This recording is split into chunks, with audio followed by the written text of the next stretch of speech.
Hey y'all, David here. Welcome back. In 1999, the internet was changed forever when one of the first social media sites to ever exist opened its doors, LiveJournal. And for a good number of years, it was central to the internet as a whole, being one of the main hubs for socializing for countless people. In particular, it was quite a hub for people involved in fandoms of all sorts, ranging from Buffy to Red Dwarf to Firefly once that came around. But like any website, LiveJournal had plenty of drama, gossip, and controversy, much of which is now forgotten. Today, I want to take a look at a handful of my favorite batshit stories from LiveJournal, which show us that people on the internet have never been chill. Ever. Seriously, if you thought Tumblr was its own special brand of terrible back in the day, you'll be shocked to learn it was nothing new in the grand scheme of things. So join me as we take a look back to a not actually that simpler time, when the fangirls were wild and free and lived without judgment, except, that is, for the judgment which they held for one another. I kid, but let's get this ball rolling.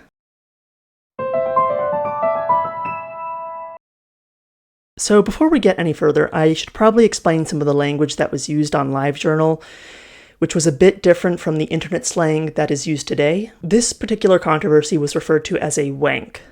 A wank was used in reference to any drama or someone engaging in, like, angry or whiny behavior or taking part in drama, with the wank being slang in the UK for, you know. LiveJournal proved that it and Tumblr had many things in common, and one of those was a weird love for all things British. Anyhow, this bit of wank occurred in the K-pop fandom, which was apparently a thing in the Western world way before it got huge in the 2010s. The drama kicked off when a popular group from the time, Super Junior, was announced as adding a 14th member to its rank, specifically a violin player named Henry from Canada, who was set to debut on the group's upcoming album at the time. And fans decided that this was the worst thing to happen in the history of ever since Jesus himself died on the cross, and I do not know why. The slogan, "Only 13, became a rallying cry across the K-pop-loving interwebs because obviously this was a slight of the most horrific proportions. Someone new? Oh god, the horror, I say. It doesn't bear thinking about. Don't ask me why, and don't ask the people who were upset about it at the time either. They just were upset." There were protests outside buildings in Korea over this, which obviously the record company completely ignored, and so fans decided to attempt another solution to this. In order to try and alter this erroneous and awful course of action, the Super Junior's biggest fan club decided to organize the One Fan, One Stock campaign. First of all, we want to be clear that our opinion is that we want Super Junior to become a superstar not only in Korea, but in Asia and eventually in the world. We are not against Super Junior going abroad. We are against SM Entertainment's plot to have more members and eventually take out those who don't fit in Super Junior anymore. Only the current 13 members are Super Junior we support. We cannot accept some random new person to join because whoever it might be, he doesn't have a clue what Super Junior have been through, all the good and bad times. Since last fall to this January, the Super Junior Fan Alliance had 6 legal demonstrations in front of the SM Entertainment building against letting the 14th member in. However, not only did they not listen to us, they did not even care what we had to say. The 6 demonstrations with thousands of fans attended did not affect anything. It was sad to know that all of our efforts were affectless to the greedy SM. I think they mean effectless. Moreover, we felt powerless. But recently, we have come up with a new idea, and it is very important that it become successful not only in Korea, but also in other countries. It's time for the Super Junior fans to unite. Today, we present the One Fan, One Stock campaign to you. We, the Super Junior fans, are restoring our right. The SM has ignored us multiple times by showing the SM Entertainment that we are not just fans and consumers, but also shareholders who have some shares of the company. We are legally and rightfully making a suggestion to the SM as shareholders. We, the Super Junior fans, are directly investing into Super Junior by investing in SM Entertainment. It means that we are more than just consuming the contents of Super Junior, but are directly investing our money. Amount does not matter on Super Junior because we have seen and believe the value in them and their future that is worth buying stocks for. In other words, the One Fan, One Stock campaign is an opportunity for us to regain our rights as fans and directly invest into Super Junior itself, Since Super Junior belongs to the SM Entertainment, investing in Super Junior also means that we are investing in the SM Entertainment. However, this campaign is more than just investing in SM.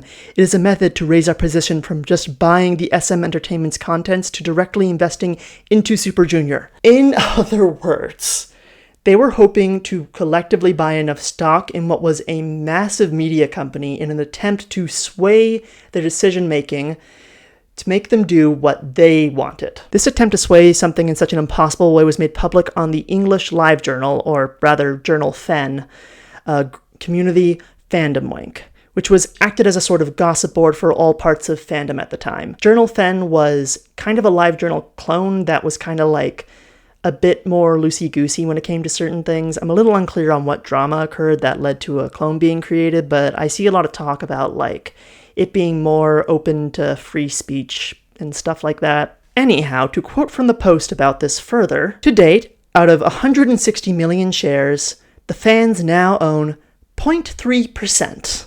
People mocked the K-pop fans hard for this, and honestly, I try to be understanding, but I do not understand the fan backlash to this extra member being added, and I find it hard to be sympathetic to them. I think the worry was that the company would start replacing the lineup slowly as time went on. I'm honestly not entirely sure though. And people were happy to mock the fans as well. One comment, after quoting from the FW post about this, reads, "Every Super Junior member is bonded with a contract with the SM, so they cannot fully and honestly express their opinion because of the contract. It is very sad that they cannot say much about their own issue. That's why we fans have to fight against the SM for Super Junior." So, these people really and truly believe that the original members of the group are all silently cheering for them in their heads instead of silently wishing their security staff was armed? Wow. Dear Korea, stop scaring me! Sincerely, me. My friends list is constantly gushing about goofy little Korean bands nowadays. Jesus Christ, I thought they were just an annoying new fad, but now it turns out that their fans are psychopaths. Honestly, it doesn't sound like things have changed that much in the last 20-odd years. Like, let's be honest, K-pop still has a reputation for being an unbelievably toxic community, but this seems to have been the first taste of it English speakers experienced of it. And so I think it's worth remembering and, just kind of looking at it and going, huh. The One Stock, One Fan campaign, as far as I can tell, was completely unsuccessful and likely fizzled out within a very short period. But it was strange that they even tried, and so I just thought it was worth mentioning.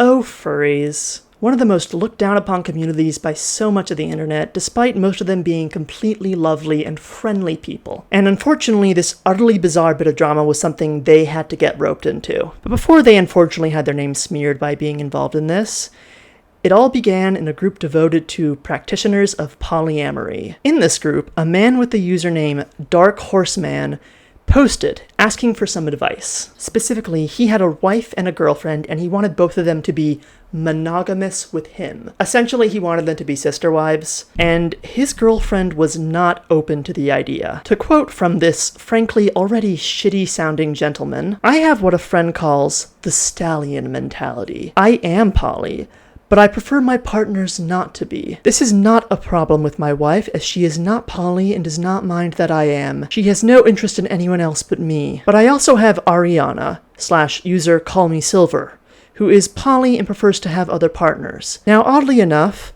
I don't much mind the idea of her having intimacy with a friend, but she wants more than that. To take it to the area of love or being in love with someone else, and it truly bothers me. I can't fully explain why, though. I have been meditating on it. Is there I hate to use the word sect, of poly people like me who have the stallion mentality?" People on the board gave this man a lot of shit for what was frankly seen as a very controlling mindset until someone changed the topic to go into a whole other direction with one particular post. I'm just gonna say it. Is your wife the mayor you wrote of before? Because honestly, if your wife is a mayor, well really, that's quite different, IMO, and it's fairly deceptive to come here and ask advice while leaving out a huge major detail like that. What did the user mean by this, you ask? Well, it turned out that this user had gone onto Dark Horseman's LiveJournal account to look at some of what he had posted to some of the other boards and groups, and discovered that this wife, which he was speaking of, was not human. It turned out his wife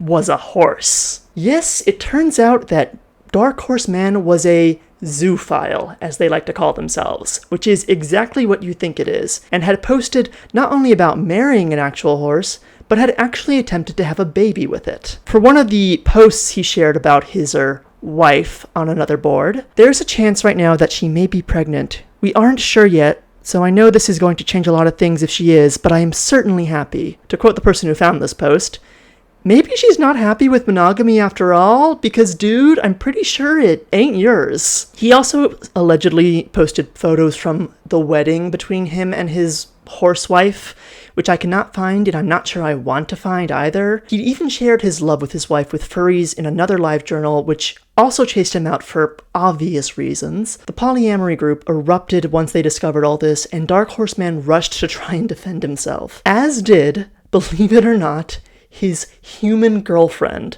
who was aware she was seemingly sharing this man's affections with a goddamn animal. Ladies, if your man is dating an animal and you're okay with this, your self-esteem is really low, as are your standards. Well, I have this to say. A, I do think you should see a professional counselor, and B, what you are doing is not polyamory. Polyamory is most loosely defined consensual ethical non-monogamy. You are engaging in a non-consensual sexual relationship. In effect, you are raping an animal. That is not polyamory. In fact, it is criminal as well as unethical. Call Me Silver, the girlfriend, then responded to this, does see a counselor, and thus the reason we never bring up the full truth of the situation because it inevitably evolves into a damned flame war. I wonder why. She then erupted in anger, attacking the community for being so intolerant to their completely not at all normal setup. You have tossed around a bunch of he said, she said bullshit and tried to make miserable someone who, honestly, came here looking for advice because of the fact that said person happens to love a horse as very much a member of our family. Fucking pathetic, if you ask me. And to think any one of you claims to be open-minded, to this I say bullshit. For those of you throwing around terminology like some hotshot knows-it-all, yeah, we do love animals, to the extent of loving them in ways not necessarily deemed normal, such as that I have raised an orphan foal and consider her, though by no means biologically, my own daughter. I spent weeks living in a barn to be sure she'd survive. So am I therefore wrong because she's an animal, not your kid? Nice to know, because having an animal as a child isn't normal by most people's standards. To extend this concept to romance, yes, it's possible to love someone romantically without having sex with them. God forbid. Do you always think with your loins? Wait. Wait. Okay, so, do you always think with your loins? I'm sorry, that really broke me for some reason.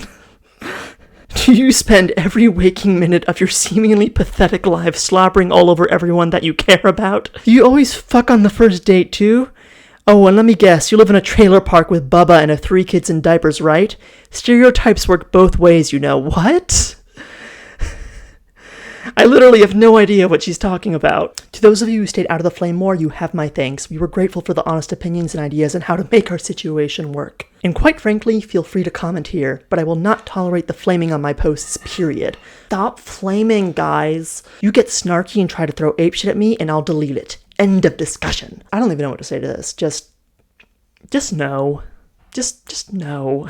This was once again brought to the attention of Fandom wank and mocked mercilessly. There is not enough brain bleach in the world. What do you suppose was on their gift registry? His and her saddles, maybe a high-quality riding crop or two? I think this one reply sums this all up perfectly. His wife, a horse. My jaw literally fucking dropped when I read that. No words can even begin. Oh my god. With this disaster of a shit show made public to all, the phrase, his wife, a horse, became an iconic phrase across the site. A simple way to encapsulate an entirely not at all simple and deeply distressing setup. I don't even have anything to add to this. Just what the fuck? Okay, I had to at least touch on this a little bit. Miss Scribe was a fanfiction author in the Harry Potter fandom who rose to prominence quickly after she, on more than one occasion, was harassed and stalked by individuals who claimed to be evangelical Christian Harry Potter fans. These supposed evangelicals harassed her alongside several other much bigger writers in the community. This led to her making inroads with what was known as the inner circle of popular Harry Potter fanfiction writers who held a lot of influence over the fandom as a whole. But, though it took a long time for the truth to be revealed, in reality, there were no evangelical Harry Potter fans. All of it was Miss Scribe, who had created dozens of sock puppets to boost her image, and no one knew for years. Even after she was caught, people assumed that the people who found her out were nothing more than deluded conspiracy theorists, out to get her out of petty spite because of how popular she was. The reason Miss Scribe did this is because she wanted clout and she wanted to get involved in that inner circle I mentioned. And in attempting to get it, she left a path of destruction and lies in her wake. Her infamy has become a classic tale of how easy it is to lie on the internet and how messy and stupid inter-fandom politics can become. In her pursuit of fandom fame, Miss Scribe besmirched an entire fanfiction archive's name, made a sock puppet who claimed to be a white supremacist, suggested a woman who was dying of cancer was actually lying about it, and perhaps, worst of all, made a bunch of really smug and self-aggrandizing posts, often about complete falsehoods about her life that were less believable than the average Tumblr fake story. I get this phone call from my daughter's daycare center saying they'd like to talk with me about Elise, and I'm thinking, alright, who has the little bugger bitten this time? So we make the appointment and I go inside, and there is my daughter in the office with another girl and her mother. Well, there weren't any visible marks at least, I think to myself. So I sit down, and the other mother is sitting there, near tears, and she tells me our daughters have been kissing each other on the mouth, and how could the center not call her, and that she discovered them kissing in the corner when she came to pick her daughter up. Then she went on to say how she was from a very religious family, and that she was concerned with this behavior. Just so you're up to speed, my daughter is all of 18 months old, and hers is all of 17 months. So at this point I'm thinking, what the fuck? Is this lady kidding me? And it didn't help that I was feeling like a real smartass yesterday. Anyhow, this lady starts tearing up, looking towards me for empathy, and tells me her daughter has been kissing a lot of girls on the mouth, and that she's worried she might be gay. So I say, sympathetic person that I am, well, your daughter might be gay, but I think Elise is just experimenting. Daycare lady chokes back laughter. Then I say, does she go for the blue crayon instead of the pink one? Daycare lady, almost in tears. The mother starts thinking seriously about what I've just said, but then you can see her expression change as she realizes I'm screwing with her. And so my daughter picks this opportune moment to try and snog her daughter again, and soon the babies are going at it in the corner, and being the sensitive person that I am, I say, Elise, please don't kiss your girlfriend in front of her mommy. It upsets her. Daycare lady loses it. The mother gets up and claims she isn't bringing her daughter back. Ours is the best daycare in town, mind you. 2 governor's awards in a row. They have their own chef and it's a year waiting list to get into it. And she tells me I'm going to hell, my daughter's going to hell, but that she'll pray for us anyway. Then she gets up, goes out the door, and drives away in her classic Cadillac with the bumper sticker on the back that says Seek Salvation. Tacky. I hate bumper stickers on luxury cars. So I hug my daughter and tell her she needs to find someone more in line with our political values, and she points to the TV in the daycare office and proclaims, Teletubbies! I mean, really, people? How can anyone be worried about their child's sexuality at 18 months? At 18 months, you're still trying to keep them from sticking their heads in the toilet. Mine still occasionally runs into our glass door. I can't believe someone would waste time thinking about this. And people ate it up. To quote one post from after the extent of her lies was revealed, what I think was bright about Aeons, that is Miss Scribe, was the way she used existing loyalties and tensions within the specific fandom and among the specific people she knew to pretty much ensure that even when the evidence didn't come to the surface in dribs and drabs, people would be unwilling to look at it or willing to dismiss it because the sources and the people who needed to hear it were already at odds and distrustful of one another. One day perhaps I'll do a full video on this. Others have done it. But for now, just remember that Miss Scribe's name is one that has lived on in infamy, due to her duplicity and manipulation of an entire community, and for how successful she was in doing so. Also, if anyone can help me find any of Miss Scribe's stories, please let me know. I can't find them archived on the Wayback Machine, and they don't seem to have been reposted anyplace like AO3. On the off chance you know of like a little archive somewhere, or you've got a file with some of her fanfiction in it, please let me know. This woman was known for writing fanfiction, and it drives me nuts for some reason that I can't read any of it. Seriously, if you have any leads, get in touch by email or on Instagram. It would mean so much to me. Okay, I'm in the middle of editing this video, and I just decided to go look again to see if I could find any of her fanfiction, and I did. I was able to find some. This is Under the Silver Moon by Miss Scribe. It's on the unofficial Portkey archive. I don't know why I couldn't find it earlier. All I had to do was just Google the name of the fic and then just put in Harry Potter fanfiction after that in Google, and it popped up. So I'm gonna see if there's any more Miss Scribe fanfiction on here by her. So let's see. Oh, damn. Okay, there seems to be quite a bit. This is really exciting.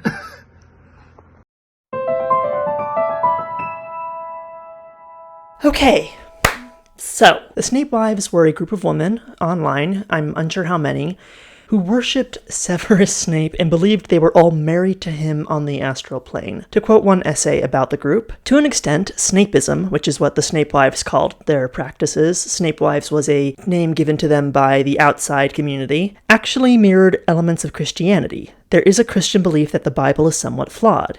Its authors were inspired by God, but God did not literally write it, and so it is marred by human flaws, which is why there are passages that talk about irrelevant things that modern Christians don't believe. The Snape wives had the same philosophy about the Harry Potter books. They were written by J.K. Rowling, who was inspired by the spirit of Severus Snape, just as the authors of the Bible were inspired by the Christian God. This gave the Snape wives a justification to disregard the parts of canon they didn't like or agree with, because after all, J.K. Rowling is not Snape, she was merely channeling his spirit. This was also all, extremely sexual, which I personally don't get, but I don't get any of this. Personally, if I were to worship a fictional character, it would be someone kind and sweet, not cruel and demanding like Snape. And they'd probably be the mayor of Cantown from Homestuck, but I digress. Long story short, they kept to themselves for a long time until the people on Fandom Wank discovered them and mocked them mercilessly. To a degree that honestly seemed needless. Like, they weren't causing trouble for anyone. They were just kind of acting in an unusual way.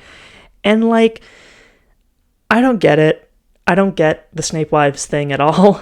I don't understand why you would attach yourself to a character like that, especially one like Snape. And I have gone on the record on this channel as hating Severus Snape. Personally, I see it as a weird form of fandom practice that went to a rather extreme degree, but it was rooted in genuine emotion and feeling for these women, and so I feel a little bad for them that their belief system, as esoteric and odd as it was, and it was extremely odd, at least one woman had a shrine to Severus Snape in her house, an entire room just devoted to him. But I don't know, I feel like human beings are a lot more susceptible to believing nonsensical things than we realize, especially when heightened emotions get involved. We're not as logical as we like to think sometimes, so I can kind of imagine someone slowly falling into believing something like this. I don't know if I'm making any sense. I don't think I am, to be honest, so let's just move on. Crystal Wank began when Crystal, a small Lord of the Rings fan, started sharing her own art. She had a small reach, but that reach got even bigger when she got a lot more attention when she claimed that she had exclusive photos from the Berlin premiere of The Two Towers. People eagerly approached her wanting this special, exclusive content. She also claimed around this time that she'd shared some of her fan art with the actress who played Merry and Pippin in the Peter Jackson films, and they loved them, and Merry's actor had even signed some of it. She shared this as well with the supposed signature on them. Keep this in mind. She then started selling her sketches for $10 a piece, and then she extended her claims even further, saying she was actually quite close with several of the actors from the films, which gave her access to many exclusive photos of them. Now, it should probably go without saying that Crystal was lying. She was blowing smoke up everyone's collective ass, and for a brief period, she was getting away with it. But then someone came forward, one of the very first to realize what was going on. This person went by the username Almost Never. She claimed that Crystal's exclusive images from the premiere were just free-to-access Getty images with the watermarks removed, cropped out, or blurred. And Almost Never was positive that this was the case because she herself was the one who had done those edits. Which, it's not great either, if we're being honest. But the fact that Crystal had tried to pass off someone else's edits of these photos as her own got much more attention than that, and she was bashed for plagiarizing the work of another fan. She did try and defend herself by making a new account which claimed to be a close friend of hers who was also the photographer who took those photos, and then that account just claimed that they had given her permission to post them. I have been a photographer for over 16 years and worked with many well-known companies throughout the web, as well as WB Studios and Disney. Please, I allowed Miss Gamgee to post these pictures to the community with the feeling that they would be appreciated by those who also adore the actors who I have captured images of. I do not feel she has to prove herself any further, so I have requested that she remove the images from this community and just keep them for her own personal enjoyment. No hard feelings, everyone, but I do not appreciate a fellow coworker having to prove herself beyond what she has tried to put forth to the bunch of you already. She is a very talented individual and deserves respect.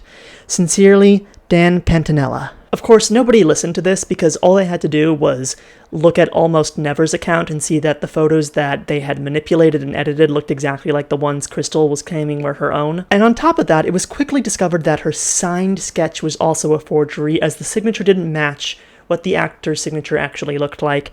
And then it was discovered that her sketches, which she was selling, weren't legit either. The sketches people were paying for looked an awful lot like pre-existing images passed through Photoshop filters, or like pre-existing images that had been retraced by someone. And to reiterate, she was selling these. The drama was posted to Fandom Wake and people mocked her, as they always did on Fandom Wake.